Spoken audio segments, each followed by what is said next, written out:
Hey YouTube, it's Aqua. And are you unable to pause on your Steam Deck or on your live stream on OBS? Or, I mean, not live stream, you're recording.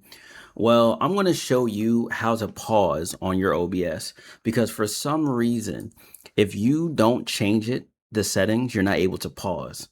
So when you're in OBS or Prism Live Studio, you got to go into the settings of actual Prism or OBS here. And then once you go into the settings, you have to go to your actual output settings, okay?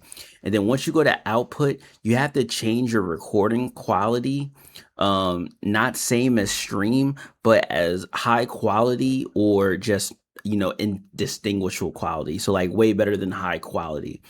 So I'm going to change it here, and then you're going to see that I'm able to pause the video after this. So no worries. So now that I changed the setting here, I couldn't change it because I was actually recording. And it should be working for you now as well. But once you go back to your output, you should be able to pause now. And as you can see, the pause button's also on the bottom right here. So now I can pause it and then I can turn the video back on. So that is how you enable the pause. So it can't be, your quality can't be video and same as stream. It has to be its own quality. Okay. And that's how you solve this. Let's get it. Let's go. I'll see you in the next video. Peace.